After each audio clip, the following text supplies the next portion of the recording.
এবং তাফসীরে কিতাবে লেখা আছে ইব্রাহিম আলাইহিস সালাতু ওয়াস সালাম যখন ঘোষণা করলেন যারা নাকি লাব্বাইক বলেছে, যারা নাকি একবার লাব্বাইক বলেছে, তারা জীবনে যে কোনো সময় একবারের জন্য হলেও খানা কাবা জিয়ারত করবেন।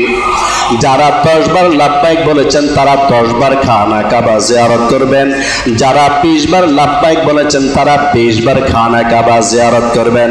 অর্থাৎ যে যতবার ইব্রাহিম আলাইহিস সালাতু ওয়াস সালামের ঘোষণার জবাবে লাব্বাইক বলেছিলেন তারা ততবার হজ করতে পারবেন। আর যাদের ভাগ্যে একবারও আল্লাহ হজ লেখেন নাই তারা কিন্তু একবারও লাব্বাইক বলেন নাই, এই জন্য তাদের কোটি কোটি টাকা হলেও তারা জীবনে একবারও হজ করার সুযোগ হবে না। ঠিক কিনা বলেন? সত্যায়ন টিভি, শুদ্ধতা ছড়াই প্রাণে প্রাণে। মৌসুমে আছি, যদি হজের আসল কাজ শুরু হবে 6 তারিখ থেকে। আজকের আলোচনা কেন? যাদের উপর হজ ফরজ হয়েছে, অনেক ভাই বোন আছেন তারা গাফেল হয়ে গেছেন অলসতার কারণে, শয়তানের ধোঁকার কারণে হজ ফরজ হয়েছে, তারপরও টাকার মায়া পড়ে, মহব্বতে পড়ে হজ করতে মন চায় না। তাদেরকে উদ্বুদ্ধ করার জন্য আজকের আমার আলোচনা হজের গুরুত্ব ও হজের তাৎপর্য। আল্লাহ রাব্বুল আলামিন আমি যে আয়াত তেলাওয়াত করেছি, আয়াতে আল্লাহ বলেন ওয়ালিল্লাহি আলান নাসি হিজ্জুল বাইতি মান ইসতাতাআ ইলাইহি সাবিলা। যারা খানা কাবা পর্যন্ত পৌঁছতে সক্ষম আর্থিকভাবে এবং শারীরিকভাবে, এবং কোনো বিপদ আপদ যদি না থাকে রাস্তাঘাটে, তাদের কাছে আল্লাহ রাব্বুল আলামিন হজটা পাওনা রয়ে গেছে। সহজ বাংলা, তাদের কাছে হজ পাবেন আল্লাহ। কাদের কাছে? যারা সুস্থ সবল, রাস্তা কোনো বিপদ আপদ ঘটার সম্ভাবনা নাই এবং আর্থিকভাবে তারা সেই বায়তুল্লাহ পর্যন্ত পৌঁছতে সক্ষম। অর্থাৎ যাদের উপর হজ ফরজ হয়েছে তাদের কাছে আল্লাহ তাআলা হজটা পাবেন। আদায় করতে হবে, এটা আল্লাহর হক, আদায় করে দিতে হবে, মানুষ যেন আদায় করে দেয়। ওয়ামান কাফারা, এই হজ আদায় করতে কেউ যদি অস্বীকার করে, কেউ যদি বলে আমি হজ আদায় করব না, আল্লাহ বলেন ফাইন্নাল্লাহা গানিয়্যুন আনিল আলামিন, আল্লাহ সারা বিশ্ব থেকে আল্লাহ মুখাপেক্ষী। তুমি হজ না করলেও আল্লাহর কিচ্ছু আসা যায় না। তবে তোমার খবর আছে, তোমার উপর হজ ফরজ করেছি আমি আল্লাহ, তুমি হজ করো নাই, আমি আল্লাহর কোনো সমস্যা নাই, আমি তো মুখাপেক্ষী, আমি তো গানি, আমি তোমার মুখাপেক্ষী না। তো হজ দে করো নাই, ফরজ আদায় করো নাই, তোমার জন্য জাহান্নামের শাস্তি বরাদ্দ রেখেছি আমি আল্লাহ। সবাই বলেন নাউযু বিল্লাহ। হজ শব্দের আবিধানিক অর্থ হচ্ছে ইচ্ছা করা, আকাঙ্ক্ষা করা। হজের অর্থ কি? হজ শব্দের আবিধানিক অর্থ কি? ইচ্ছা করা, সংকল্প করা। পারিভাষিক অর্থে হজ কাকে বলে? ভালোভাবে লক্ষ্য করুন।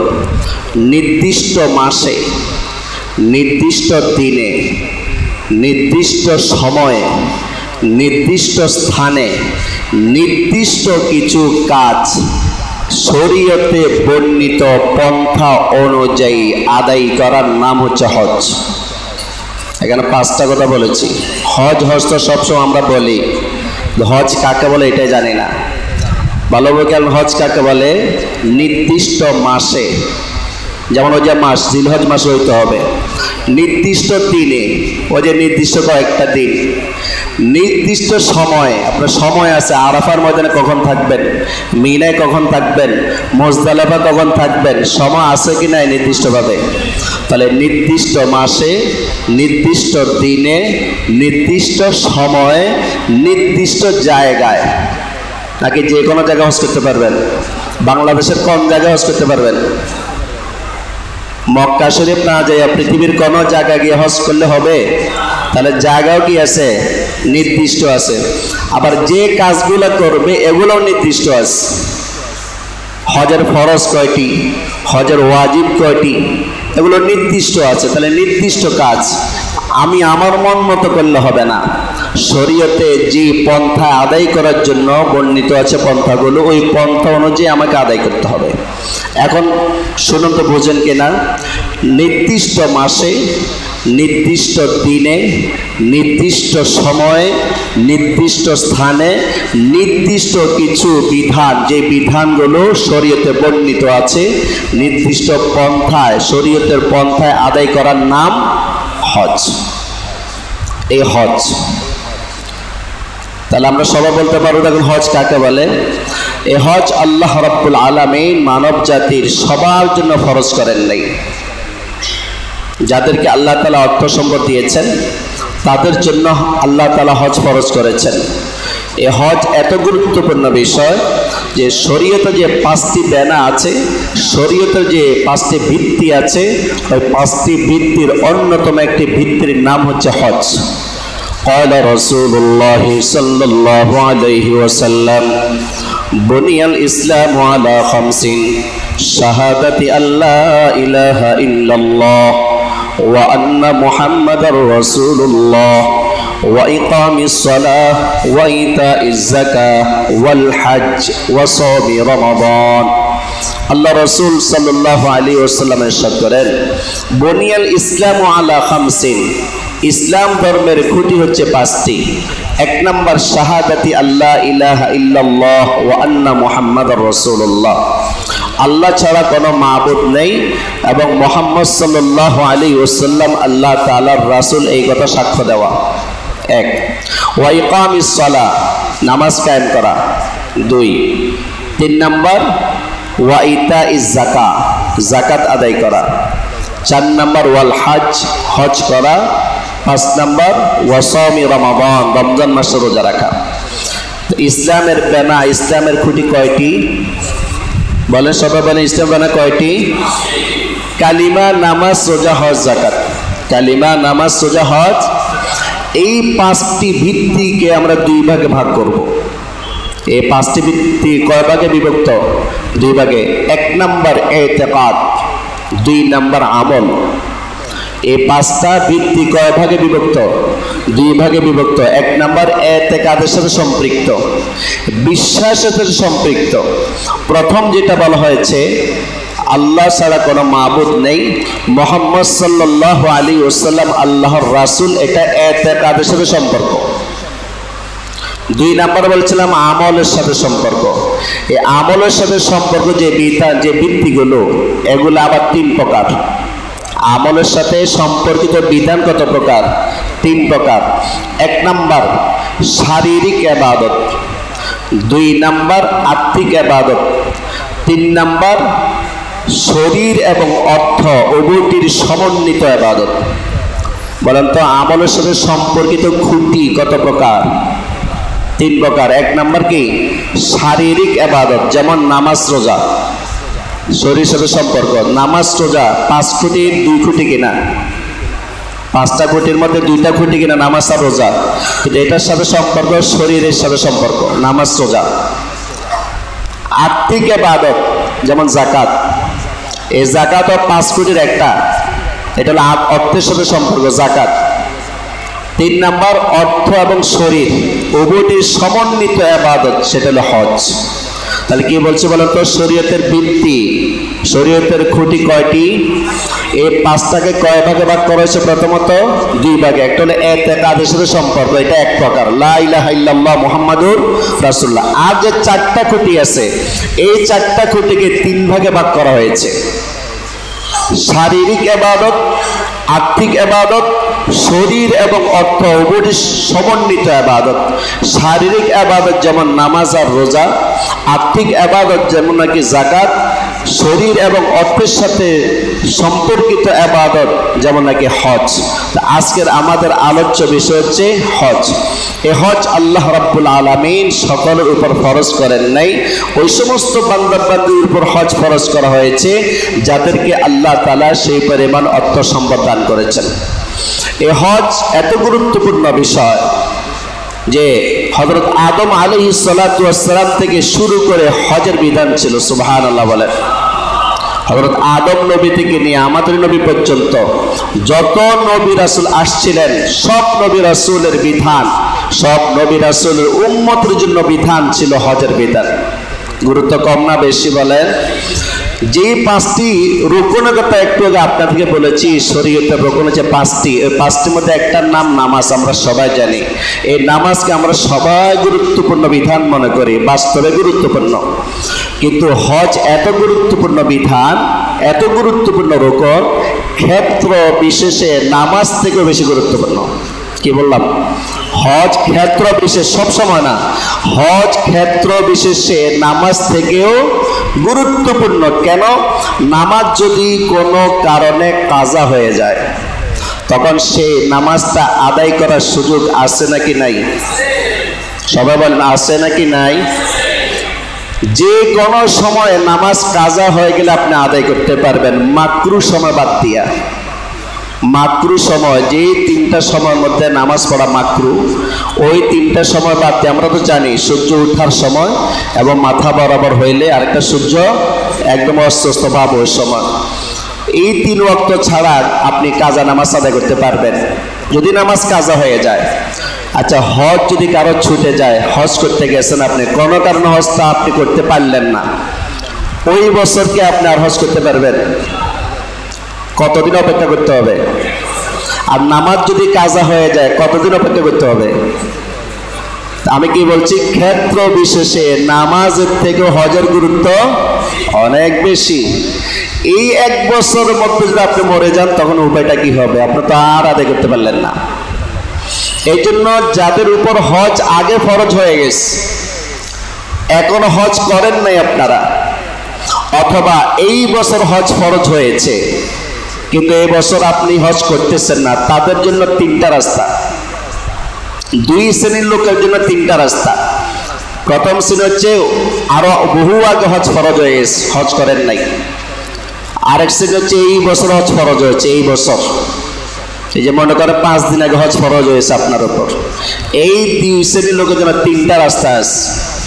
1 নাম্বার রাস্তা, যদি আপনি পারেন এই বছর হজে যান, যদি এই বছর সুযোগ থাকে, এখন তো তারিখ চলে যায় নাই, টাকা একটু বেশি দিলে এখনো সুযোগ আছে। কারণ আমাদের বাংলাদেশের সব জায়গায় 2 নম্বরে চলে, ঠিক কিনা বলেন? সব জায়গায়। যদি এমন হয়তো, ভাই তোমাকে আমি 1000 টাকা দেবো, তুমি প্রতিদিন নামাজটা পড়ে দিবা, তো বড় লোকরা এই কাজটাই করতো। প্রতিদিন 1000 মাসে 30,000 টাকা, টাকার তো অভাব নাই, নামাজটা পড়ে দিচ্ছে। কিন্তু কেউ কারো নামাজ পড়ে দিলে হবে না। হ্যাঁ, নফল ইবাদত করে ইসালে সব করতে পারবে। 2 রাকাত নফল নামাজ আদায় করিয়া আপনি ইসালে সব করতে পারবেন। আল্লাহ আমার এই নফল নামাজের সবটুকু আপনি অমুকের আমল নামে পৌঁছিয়ে দিন, এটা আপনি বলতে পারবেন। কিন্তু কোনো ব্যক্তির ফরজ ইবাদত অন্য কোনো ব্যক্তি করতে পারবে না। তবে হজের ব্যাপারে বদলি হজ করতে পারবে। হজের ব্যাপারে কি করতে পারবে? বদলি হজ করতে পারবে। কিন্তু বদলি নামাজ নাই, যে আমার ফজর নামাজটা অমুকে পড়ে দেবো, আমি টাকা দিয়ে দেবো, এটা নাই। তাহলে কি বলতেছিলাম, 3টা রাস্তা। 1 নাম্বার, যাদের উপর আগে হজ ফরজ হয়ে গেছে অথবা এই বছর হজ ফরজ হয়েছে কিন্তু হজ করতেছেন না, তাদের 1 নাম্বার রাস্তা, এই বছর হজ করেন যদি সুযোগ থাকে, এই বছরেই। দ্বিতীয় রাস্তা, যদি এই বছর আপনি না পারেন, আগামী বছর হজ করার জন্য যা যা করার দরকার এখন থেকে শুরু করে দেন, প্রস্তুতি শুরু করুন। হইতে পারে আপনার ওই 1 বছর আসার আগে আগে আপনার মৃত্যু হয়ে যাবে, তারপর তো আল্লাহ দেখেছে যে উনি চেষ্টা করেছিল। 1 নম্বর হলো পারলে এই বছর হজ করেন। দ্বিতীয় রাস্তা হচ্ছে আগামী বছর হজ করার জন্য সম্পূর্ণরূপে প্রস্তুতি গ্রহণ করুন।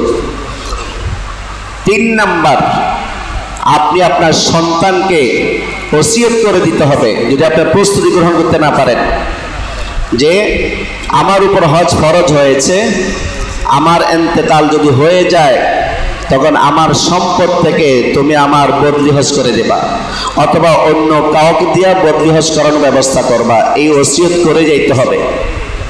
এটা হলো 3 নাম্বার রাস্তা। এই ওসিয়ত অনুযায়ী সন্তানদের আমল করা জরুরি কি না? কোনো বাবা যদি ওসিয়ত করে, আমার যদি মরণ হয়ে যায়, আমার সম্পদ থেকে তুমি বদলি হজ করবা বা অন্য কাউকে দিয়ে করাবা, তখন দেখতে হবে এই বাবার সম্পদের পরিমাণ কতটুকু। যদি ওসিয়ত কার্যকর করা যায় তার সম্পদের 1/3 দ্বারা অথবা তার চেয়ে কম এই পরিমাণ সম্পদ দ্বারা যদি ওসিয়ত পূর্ণ করা যায়, তখন সন্তানের উপর ওসিয়তের উপর আমল করা ওয়াজিব।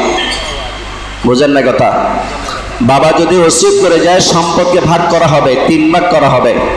দেখতে হবে এই 3 ভাগের 1 ভাগ দ্বারা তার ওসিয়ত কার্যকর করা যায় কি যায় না। যদি যায়, তখন সন্তানের উপর ওসিয়তের উপর আমল করা ওয়াজিব। তার মানে বদলি হজ করানো কি হয়ে যাবে? ওয়াজিব হয়ে যাবে। আজ যদি দেখে যে না, 3 ভাগের 1 ভাগ দ্বারা বাবার ওসিয়ত কার্যকর করা সম্ভব না, সম্পদ আরো বেশি লাগবে, 3 ভাগের 1 ভাগ সম্পদ দ্বারা হচ্ছে না, ওই ক্ষেত্রে সন্তানের উপর বাবার ওসিয়তের উপর আমল করাটা ওয়াজিব না। তবে আদর্শ সন্তান যদি হয়, তার উচিত বাবার উপর যে হজটা ফরজ ছিল সেটা যেন সে আদায় করে দেয়। কারণ বাবার সম্পদ সে ভোগ করতেছে, বাবার যে এত কষ্টের করা বাড়িতে সে থাকতেছে, আর বাবা হজ না করার কারণে জাহান্নামের আগুনে জ্বলতেছে, কবরের শাস্তি পাচ্ছে। আদর্শ সন্তান সেই ব্যক্তি, যে ব্যক্তি নাকি বাবার উপর হজ ফরজ হয়েছে কিন্তু হজ আদায় করতে পারেনি, তার পক্ষতে হজটা যেন করে দেয়। কিন্তু 3 ভাগের 1 ভাগ দ্বারা ওসিয়ত যদি পূর্ণ করা যায়, সেক্ষেত্রেও তো সন্তানরা আপনার পক্ষ থেকে হজটা আদায় করবে না, খুব কম। কেউ যদি করে সেটা ভালো কথা, এরকম ভালো সন্তান খুবই কম। আর 3 ভাগের 1 ভাগ দ্বারা যদি ওসিয়ত পূর্ণ করা না যায়, সম্পদ যদি আরো বেশি প্রয়োজন হয়, সেই ক্ষেত্রে তো প্রশ্নই আসে না।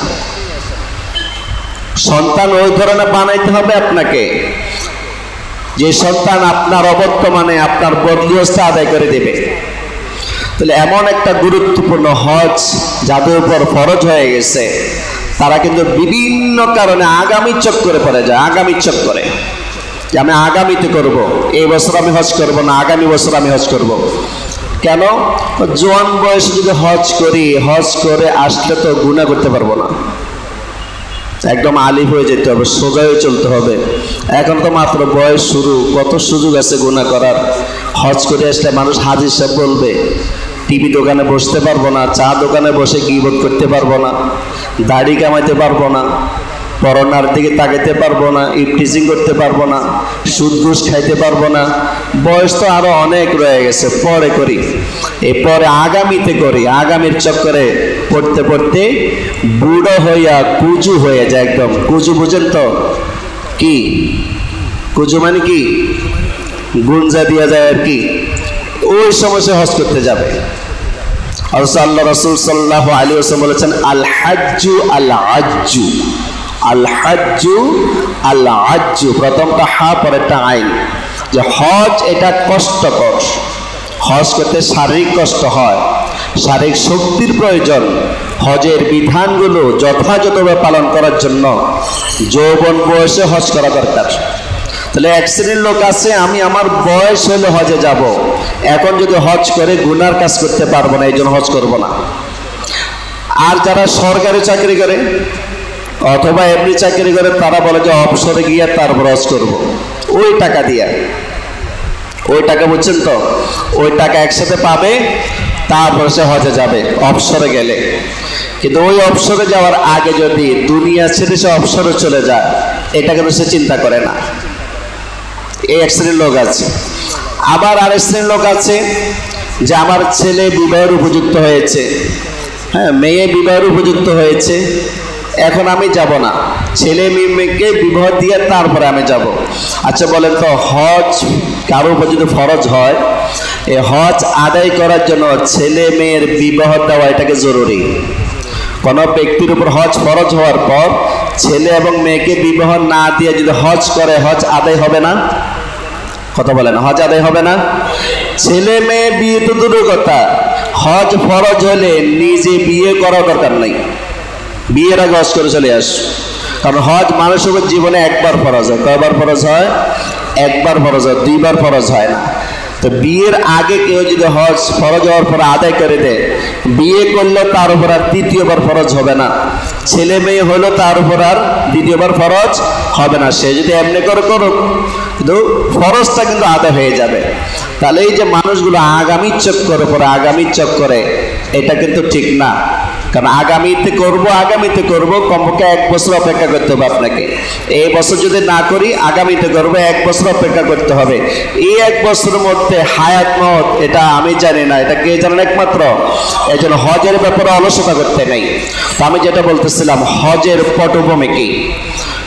খানা কাবা যেদিন থেকে নির্মিত হয়েছে, খানা কাবার ভিত্তি যেদিন থেকে স্থাপিত হয়েছে, সেদিন থেকে হজ শুরু হয়ে গেছে, সেদিন থেকে খানা কাবার জিয়ারত শুরু হয়ে গেছে। সুবহানাল্লাহ বলেন। হজের বিধান আদম আলাইহিস সালাম থেকে শুরু হয়েছে, আর তাওয়াফ আর জিয়ারত যেদিন থেকে খানা কাবার ভিত্তি স্থাপন হয়েছে সেদিন থেকে শুরু হয়ে গেছে। মাঝে মধ্যে বিভিন্ন কারণে অকারণে খানা কাবা বিধ্বস্ত হয়ে গিয়েছিল। বিশেষ করে হযরত নূহ আলাইহিস সালামের জামানা যে মহাপ্লাবন হয়েছিল, সেই সময় একদম চিহ্ন ছিল না খানা কাবার। আল্লাহ রাব্বুল আলামিন হযরত ইব্রাহিম আলাইহিস সালামকে জিবরাইল আলাইহিস সালামের মাধ্যমে খানা কাবা চিহ্নিত করে দিয়েছেন। সুবহানাল্লাহ। আর ইব্রাহিম আলাইহিস সালাম খানা কাবা পুনর্নির্মাণ করেন। খানা কাবা পুনর্নির্মাণ করার পর আল্লাহ রাব্বুল আলামিন বলেন, ওয়াআযিন ফিন-নাসি বিল হজ। ইব্রাহিম, আপনি মানুষের মাঝে হজের এলান করে দিন। সুবহানাল্লাহ। ওয়াআযিন ফিন-নাসি বিল হজ, আপনি মানুষের মাঝে হজের এলান করে দিন। তো ইয়াতুকা রিজালান, আপনার এলান শুনে কিছু কিছু মানুষ হজ করার জন্য পায়ে হেঁটে আসবে। গেছে তো, আগে গেছে, অনেক দূর দূরান্ত থেকে কিন্তু পায়ে হেঁটে গেছে। আর ওয়ালা কুল্লি যামিরিন, হে ইব্রাহিম, আপনি হজের এলান করে দিন।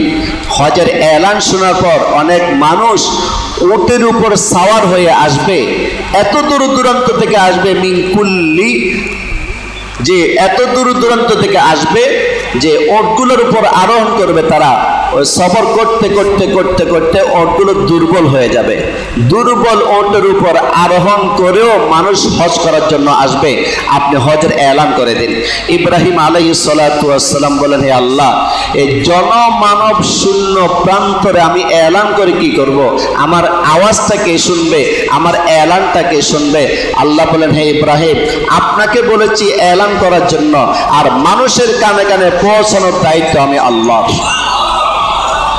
তাফসীর ইবনে কাসির লিখেছেন, ইব্রাহিম আলাইহিস সালাম ঘোষণা করলেন, হে লোক সকল, তোমাদের রব খানা কাবা নির্মাণ করেছেন আর তোমাদের উপর হজ ফরজ করে দিয়েছেন, অতএব তোমরা হজ করো। ইব্রাহিম আলাইহিস সালাম যখন এলানটা করলেন, ইব্রাহিম নবীর এই ধ্বনিটা আকাশে বাতাসে পাহাড়ে পর্বতে সব জায়গায় ধ্বনিত হলো। আল্লাহু আকবার বলেন। এবং কিতাবে লেখা আছে, ইব্রাহিম আলাইহিস সালাম যখন এলান করলেন, পৃথিবীর মধ্যে যত মানুষ আগমন করেছিল সেই সময়, আর যত মানুষ মায়ের পেটে ছিল সে সময়, আর কিয়ামত পর্যন্ত যত মানুষ আসবে তাদের রূহ কিন্তু আলম আরওয়াহাতে ছিল। তাহলে কত প্রকার মানুষ হলো? 3 প্রকার। কিছু মানুষ ওই সময় পৃথিবীতে ছিল, আর কিছু মানুষ মায়ের পেটে ছিল, আর সকলের রূহ যারা কিয়ামত পর্যন্ত আসবে সকলের রূহ কোথায় ছিল? আলমে আরওয়াহাতে ছিল। তাফসীর কিতাবে আছে, প্রত্যেকটা মানুষের কানে কানে আল্লাহ রাব্বুল আলামিন ইব্রাহিম আলাইহিস সালামের এলানটা পৌঁছায় দেন। এবং তাফসীর কিতাবে লেখা আছে, ইব্রাহিম আলাইহিস সালাম যখন ঘোষণা করলেন, যারা নাকি লাব্বাইক বলেছে, যারা নাকি একবার লাব্বাইক বলেছে, তারা জীবনে যে কোনো সময় একবারের জন্য হলেও খানা কাবা জিয়ারত করবেন। যারা 10 বার লাব্বাইক বলেছেন তারা 10 বার খানা কাবা জিয়ারত করবেন। যারা 20 বার লাব্বাইক বলেছেন তারা 20 বার খানা কাবা জিয়ারত করবেন। অর্থাৎ যে যতবার ইব্রাহিম আলাইহিস সালামের ঘোষণার জবাব লাব্বাইক বলেছিলেন তারা ততবার হজ করতে পারবেন, আর যাদের ভাগ্যে একবারও আল্লাহ হজ লেখেন নাই তারা কিন্তু একবারও লাব্বাইক বলেন নাই। এই জন্য তাদের কোটি কোটি টাকা হলেও তারা জীবনে একবারও হজ করার সুযোগ হবে না, ঠিক কিনা বলেন? এই জন্য দেখেন তো আছে কিনা অনেক রিক্সা চালায়, ভ্যান চালায়, হজ করে আসছে, হুজুর হজ করে আসছি গত বছর দোয়া করবেন। আবার হুজুর আমি আগামীতে হজ করে যাচ্ছি, তো টাকা পয়সা কেমনে তো আল্লাহ ব্যবস্থা করে দিচ্ছে। এরকম আপনারা মনে শোনেন নাই, দেখেন নাই, এরকম মানুষের গল্প শুনছেন কিনা? বহু আছে। আবার অনেক হাজার কোটি টাকার মালিক, হজ একটা বিধান, অনেক হতভাগা কোটিপতি আছে সে জানেও না যে হজ একটা বিধান আছে, অথবা জানে কিন্তু মানার কোনো গুরুত্বই নাই। সে তো মনে হচ্ছে হজ করলেও হয়, না করলেও হয়। আমি তো আরো কত সওয়াবের কাজ করতেছি, আমি তো মানব সেবার জন্য কত কাজ করতেছি, আমি তো অনেক বড় পদে আছি, আমি কি মানুষের উপকার করতেছি না? আল্লাহ ব্যস্তদের যে কোনো একটা উসিলাকে ব্যস্ত দিতে পারে, আল্লাহ তো আরহামুর রাহিমিন। আরে হজ করতে লাগে না হলে 10 লক্ষ টাকা, আমি তো 20 লক্ষ টাকা অমুককে অমুক দিন দিয়ে দিচ্ছি গরিব মানুষকে, কি দরকার হজ করা? অর্থাৎ সে এমন এমন যুক্তি দিবে যে যুক্তিগুলোর পিছনে পড়ে সে হজ করবে না, এবং সে মনে করবে হজ না করাটাই হলো হক। হজ না করাটাই সে কি মনে করে? হক মনে করে। হজ না করা যে একটা অপরাধ, এই অপরাধ বোধটুকু তার মাথা থেকে চলে এসে। আল্লাহ আমাদের সবাইকে হেফাজতের সবাই বলে আমিন। হজ যারা করতে যায় তারা খানা কাবা দেখতে পায়, হজ যারা করতে যায় তারা মসজিদে নববী দেখতে পায়, হজ যারা করতে যায় তারা রাসূল করিম সাল্লাল্লাহু আলাইহি ওয়াসাল্লাম যেখানে শুয়ে আছেন ওই জায়গাটা তারা দেখতে পায়। যখন তারা সালাম দেন আমার নবীকে, তখন যে ব্যক্তি সালাম দিবে ওই ব্যক্তির কণ্ঠস্বর স্বয়ং নবীজি শুনতে পায়। এর চেয়ে বড় সৌভাগ্য আর কি? পৃথিবীর যে কোনো প্রান্ত থেকে কেউ যদি দরুদ পাঠ করে, আল্লাহ রাব্বুল আলামিন ফেরেশতা নিযুক্ত করে রেখেছেন, ওই ফেরেশতাগুলো নবীজিকে যায় বলে অমুকের পুত্র অমুক আপনাকে সালাম দিয়েছেন, নবীজির সালাম গ্রহণ করেন, সুবহানাল্লাহ বলেন। কিন্তু ওখানে যায় যারা সালাম দেয় একদম নিজ কানে রাসূলুল্লাহ সাল্লাল্লাহু আলাইহি ওয়াসাল্লাম সালাম পাঠকারী আওয়াজটা শুনতে পায়। আমাদের কি মন চায় না একবার যাওয়ার জন্য? যাদের হজ ফরজ হয়েছে আলহামদুলিল্লাহ, করে ফেলেছেন তো করে ফেলেছেন, যারা করেন না তারা তো করবেনই। যাদের উপর হজ ফরজ হয় নাই মনে করেন, আল্লাহর কাছে দোয়া করতে পারি, আল্লাহ তুমি তো পারো সব কিছু, যেভাবে হোক তুমি আমাকে হজ করার ব্যবস্থা করে দাও। তো খানা কাবা যখন যাবেন, একটা সেজদা যদি আপনি আল্লাহকে দিতে পারেন, 1 লক্ষ সেজদা দিলে যে সব সেই পরিমাণ সব আল্লাহ আমলনামা লিখে দেবেন। 1 খতম যদি কোরআন শরীফ দিতে পারেন, 1 লক্ষ বার কোরআন খতম করলে যে সওয়াব, সেই সব আল্লাহ তাআলা আমাদেরকে দান করবেন। সুবহানাল্লাহ বলেন। এই যে একবার সুবহানাল্লাহ যদি বলতে পারি, 1 লক্ষ বার সুবহানাল্লাহ বললে যে পরিমাণ সওয়াব, সেই পরিমাণ সওয়াব আল্লাহ তাআলা আমাদেরকে দান করবেন। আর 1 জুমা যদি আদায় করতে পারি, 1 লক্ষ জুমা আদায় করার সওয়াব দান করবেন। আচ্ছা 1 লক্ষ জুমা হিসাব করছেন, 1 লক্ষ জুমা কত বছর হয়? হ্যাঁ, বহুত বহুত। আমরা কেউ এরকম হায়াত পাবো না। 1 লক্ষ জুমা, 1 লক্ষ জুমা কয় সপ্তাহ? 1 বছর। কথা বলে না? তাহলে 100 বছরে কয়টা সপ্তাহ হবে বলেন? কয়টা জুমা হবে 100 বছরে? বেশি তো না। তাহলে সেখানে 1 লক্ষ জুমা, সুবহানাল্লাহ। টাকা পয়সা দিয়ে কি করবো? এটা কবরে যাবে না। এই জন্য আমরা চেষ্টা করবো হজ করার জন্য। এটা হলো খানা কাবার কথা বললাম, আরো কত কিছু আছে। আর যখন মদিনা শরীফে যাব তখন তার অর্ধেক, 50,000, সুবহানাল্লাহ। 1 জুমা কত জুমা? 50,000 জুমা। একবার দরুদ পাঠ করলে 50,000 দরুদ। নবীজিকে শুনে শুনে যদি বলতে পারি, কত দিক থেকে ফায়দা, কত দিক থেকে ফায়দা।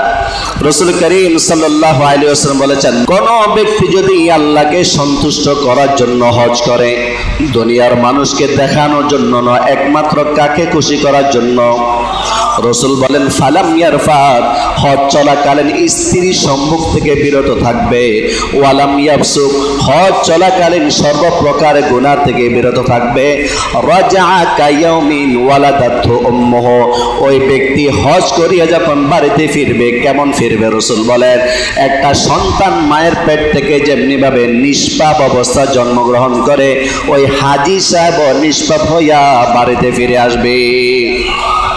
সব গুনাহ নাই, সব গুনাহ আল্লাহ তাআলা মাফ করে দিয়েছে। قال رسول الله صلى الله عليه وسلم الحج المبرور ليس له الا الجنه, আল্লাহর রাসূল বলেন হজ্জে মাবরুর অর্থাৎ মাকবুল হজ যে উম্মত করতে পারবে আমার আল্লাহ তাকে পুরস্কার হিসাবে জান্নাত দান করবেন। قال رسول الله صلى الله عليه وسلم تابعوا بين الحج والعمرة فإنهما ينفيان الفقر والذنوب, আল্লাহ রাসূল বলেন তোমরা বারবার হজ করো, বারবার উমরা করো, একবার দুইবার গণার কোনো দরকার নাই, বারবার তোমরা হজ করো, বারবার তোমরা উমরা করো। ফাইন্নাহুমা, কারণ হজ আর উমরা যদি বারবার করো, ইয়ানফিয়ানিল ফাকরা, দারিদ্রতাকে মুছে দিবে, ওয়াদুনুবা, এবং তার আমলনামার মধ্যে যতগুলো গুনাহ আছে সব গুনাহগুলো মুছে দিবে। সুবহানাল্লাহ বলে। হজ হজ মদিনা যাওয়ার পর যদি রাসূলুল্লাহ সাল্লাল্লাহু আলাইহি ওয়াসাল্লামের রওজাটা জিয়ারত করা যায়, আল্লাহ রাসূল সাল্লাল্লাহু আলাইহি ওয়াসাল্লাম বলেন মান হাজ্জা, যে ব্যক্তি হজ করলো, ফাজারা কাবর করলো, কাবরুন মানে কবর, কাবরি মানে আমার কবর, মান হাজ্জা যে ব্যক্তি হজ করলো, ফাজারা কাবরি বাদা মাউতি, আমার মৃত্যুর পর আমার কবরের যে উম্মত জিয়ারত করলো, কামান কানা জারা ফি হায়াতি, ওই ব্যক্তির মতো হয়ে গেল যে ব্যক্তি আমি নবীর জীবদ্দশায় আমার সাথে জিয়ারত করলো। বুঝছেন কি বলছে? যে এই অবস্থায় রাসূল তখন কবরে শায়িত আছেন, জীবিত আছেন, হায়াতুন নবী, যদি কোনো ব্যক্তি নবীজির এই রওজা জিয়ারত করে, কবরটা জিয়ারত করে, রাসূল বলেন আমার জীবদ্দশায় যে ব্যক্তি জিয়ারত করলো এই ব্যক্তিও তার মতো হয়ে গেল। قال رسول الله صلى الله عليه وسلم من زار قبري وجبت له شفاعتي, আল্লাহর নবী বলেন কোন ব্যক্তি যদি আমার কবর জিয়ারত করে, আমার রওজা জিয়ারত করে, ওয়াজাবাত লাহু শাফাআতি, আমার ওই উম্মতের জন্য সুপারিশ করা আমার জন্য ওয়াজিব হয়ে যায়। সুবহানাল্লাহ। قال رسول الله صلى الله عليه وسلم ما بين بيتي ومنبري روضة من رياض الجنة, আল্লাহ রাসূল বলেন আমার ঘর আর আমার মিম্বর এই দুটোর মাঝামাঝি যে জায়গাটা আছে এই জায়গাটুকু হচ্ছে বেহেশতের বাগান। সুবহানাল্লাহ বলেন। আল্লাহ রাসূল বলেন ওয়া মিম্বারি আলা হাউজি, আর আমি যেই মিম্বরে বসে আছি রাসূল বলেন আমার এই মিম্বরটা হচ্ছে হাউজে কাউসারের উপর স্থাপিত। সুবহানাল্লাহ। এটা সবুজ গ্যালারি দিয়ে এখনো ঢাকা আছে। হাজী সাহেবরা ওখানে গিয়ে দোয়া করার জন্য 2 রাকাত নামাজ পড়ার জন্য ধাক্কাধাক্কি শুরু করে দেয়, প্রতিযোগিতা লাগাই দেয় যে কে কতক্ষণ থাকতে পারে, কিন্তু পুলিশ বেশিক্ষণ থাকতে দেয় না। ভাগ্য ভালো হলে যদি ঝামেলা একটু কম থাকে অনেকক্ষণ থাকা যায়, ঝামেলা যদি বেশি থাকে মাত্র 2 রাকাত নামাজ পড়া আপনি সুযোগ পাবেন। ওই অংশটুকু হচ্ছে বেহেশতের অংশ। সুবহানাল্লাহ। আর জানেন কোন ব্যক্তি যদি একবার বেহেশতে পৌঁছে যায় ও কিন্তু আর জাহান্নামে যাবে না। কি বললাম? আচ্ছা, আখিরাতে কোন ব্যক্তি যদি বেহেশতে চলে আসে তারে কি আল্লাহ তাআলা জাহান্নামে দিবে? হ্যাঁ, কোন ব্যক্তি জাহান্নামে গেলে জাহান্নাম থেকে মুক্তি দিয়ে জান্নাত আল্লাহ তাআলা দিবেন। যেমন যারা গুনাহগার, আমরা তো অনেক গুনাহ করি, হ্যাঁ, গুনার কোনো হিসাব নাই, আল্লাহকে মানি, চিরস্থায়ীভাবে আল্লাহ আমাদেরকে জাহান্নাম দিবেন না, এটা নিশ্চিত। যার ভিতরে যাররা পরিমাণ ঈমান আছে চিরস্থায়ীভাবে তাকে জাহান্নামে দেওয়া হবে না। তবে গুনাহের কারণে গুনার শাস্তি ভোগ করার পর আল্লাহ তাআলা জান্নাত দান করবেন। আর যারা কাফের মুশরিক আছে ওরা আবাদুল আবাদ সব সময় জাহান্নাম পড়ে থাকবে। নাউযুবিল্লাহ বলেন। তো আল্লাহ আমরা তো চাই যে শুরুতেই যেন আমরা জান্নাতে যেতে পারি, কি চাই না? নাকি কিছুদিন জাহান্নামে আগুনে জ্বলবো তারপরে? এখন তো আমাদের খুশি লাগতেছে যে হুজুর যেহেতু বলছে জান্নাত তো যাবই, আজকে তো নামাজ যা পড়তাম ওইটা ছেড়ে দিলাম, আর পড়বো না, শেষ। কারণ জান্নাত যাবে, ঈমান তো আস। সামান্য আগুন দুনিয়ার যেটা তেজ একদম নাই বললেই চলে, থেকে 1 মিনিট আপনি রাখেন হাতটা, মোমের আগুনের উপর থেকে আঙুলটা ধরে রাখেন তো পারেন কিনা, কতক্ষণ ইচ্ছাকৃতভাবে পারবেন না। আর জাহান্নামের আগুনের তেজ তো অনেক বেশি, তো এই দুঃসাহস দেখানো কি দরকার যে আমি জাহান্নামের আগুনে জ্বলবো তারপর জান্নাতে যাব, কি দরকার? 24 ঘন্টার মধ্যে আমি 1 ঘন্টা যদি আল্লাহর বিধান পালন করি, আমার 5 ওয়াক্ত নামাজ সুন্দরভাবে আদায় হয়ে যায়। বছরে 1 মাস রোজা আসবে, আমি রমজান মাসে রোজা রাখবো, শেষ, গরিবদের জন্য জান্নাত। আর যদি ধনী হই, আরো 2টা বিধান আসবে, হজ আর যাকাত। হজ আর কি? যাকাত। আর নারীদের জন্য তো আরো সহজ বেহেশতে যাওয়াটা, এটা আরেক সময় ইনশাআল্লাহ আলোচনা করব। তাহলে আমি কি বুঝালাম বলেন? হজ গুরুত্বপূর্ণ বিধান। অলসতার কারণে যারা আমরা হজ পালন করতে নিয়ত করে নাই, তারা যেন এই বছর নিয়ত করে নি, যদি সুযোগ থাকে। এই বছর নিয়ত না থাকলে আগামী বছর যেন সম্পূর্ণভাবে আমার প্রস্তুতি নেব। আর সম্পূর্ণভাবে প্রস্তুতি নেওয়ার যদি আমার সুযোগ না থাকে, শারীরিকভাবে আমি যদি একেবারে অক্ষম হয়ে যাই, তাহলে আমার উচিত সন্তানকে ওসিয়ত করে যাওয়া যে আমার সম্পদ থেকে যেন হজ আদায় করা হয়, যদি আল্লাহ আমাকে এর আগে উঠে নেওয়া হয়। আল্লাহ রাব্বুল আলামিন আমাদের সবাইকে বোঝার এবং আমল করার